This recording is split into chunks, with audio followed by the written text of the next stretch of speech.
Hello Scrum Masters Elite_UK, through the perspective of Stuart Barnes on head coach Steve Borthwick's decision after the defeat at Allianz Stadium, Twickenham. I realise this is not just a tactical story, but also a lesson about trust and patience, love rugby and in-depth analysis. Subscribe to the channel so we can follow and discuss together. Reading the commentary of former England fly half Stuart Barnes on Steve Borthwick's selection decisions after the 21-42 defeat to Ireland at Allianz Stadium, Twickenham, I saw more than just a technical debate about the number 10 or number 12 positions.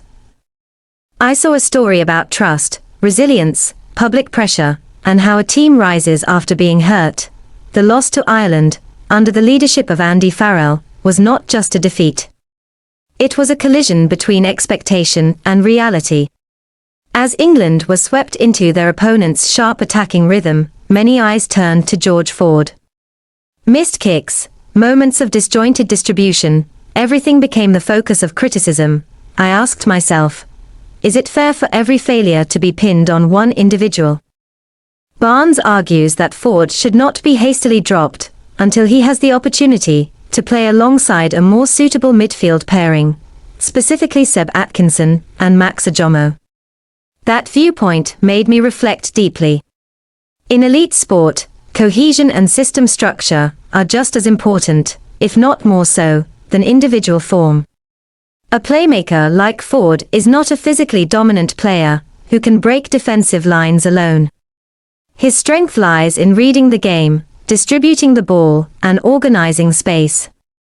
But every talent needs the right platform to flourish. Barnes compares Atkinson to Stuart McCloskey, who caused England significant problems in that match.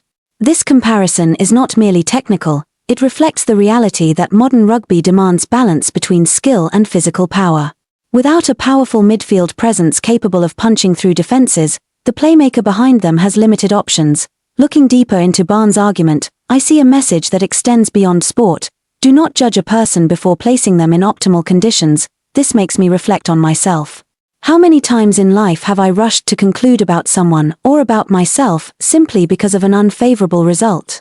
How often have I forgotten that success or failure is always shaped by environment, by collective effort, by mutual support? Barnes also mentions Finn Smith, once considered the first-choice option at fly half. The competition between Ford and Smith reflects a harsh truth. In sport, no position is permanently guaranteed. Change is always looming. But change driven by public pressure is different from change based on deep tactical analysis. What I appreciate most in Barnes' commentary is his balanced attitude. He does not deny that Ford had a poor performance. He does not blindly defend him. But he calls for fairness. Give the player proper support before concluding that he is finished. This is an important lesson for fans. In the age of social media, judgment moves faster than a counterattack. We easily criticize, label, and discard an individual after a single mistake. But sport, like life, is a long journey. One defeat, no matter how painful, is only one chapter. I also reflected on the decision to leave Ojomoh out of the lineup, which Barnes described as astonishing.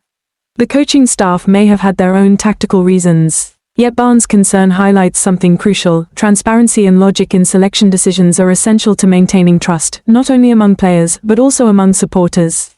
For the sporting community, this story reminds us of the value of patience. A national team cannot be built on instant reactions. It requires vision, experimentation, and even mistakes. The defeat to Ireland may have been a shock, but if properly analyzed, it can become the foundation for progress. What I learned: don't rush to replace someone simply because of external pressure. Look at the system before blaming the individual. Sustainable success requires balance between talent and structure. And most importantly, honesty in evaluation is the foundation of growth.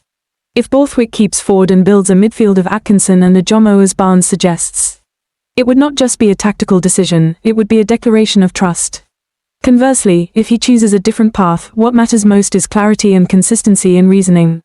For me personally, this story becomes a mirror for how I face failure. When I stumble, do I ask whether I have enough teammates supporting me? Am I placing myself in the right environment? Or do I simply blame myself and give up? At its deepest level, sport is always a lesson in character. A 21-42 defeat can wound pride, but it can also open the door to restructuring and growth. The difference lies in how we respond. I believe England's supporters, and the wider rugby community, deserve a team that listens, analyses, and evolves.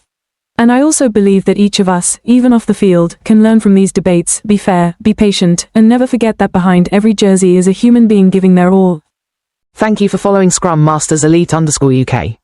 From Stuart Barnes' viewpoint on Steve Borthwick's decision after the loss to the Ireland National Rugby Union team, we learn one thing: don't rush to judge when you haven't looked at the whole system.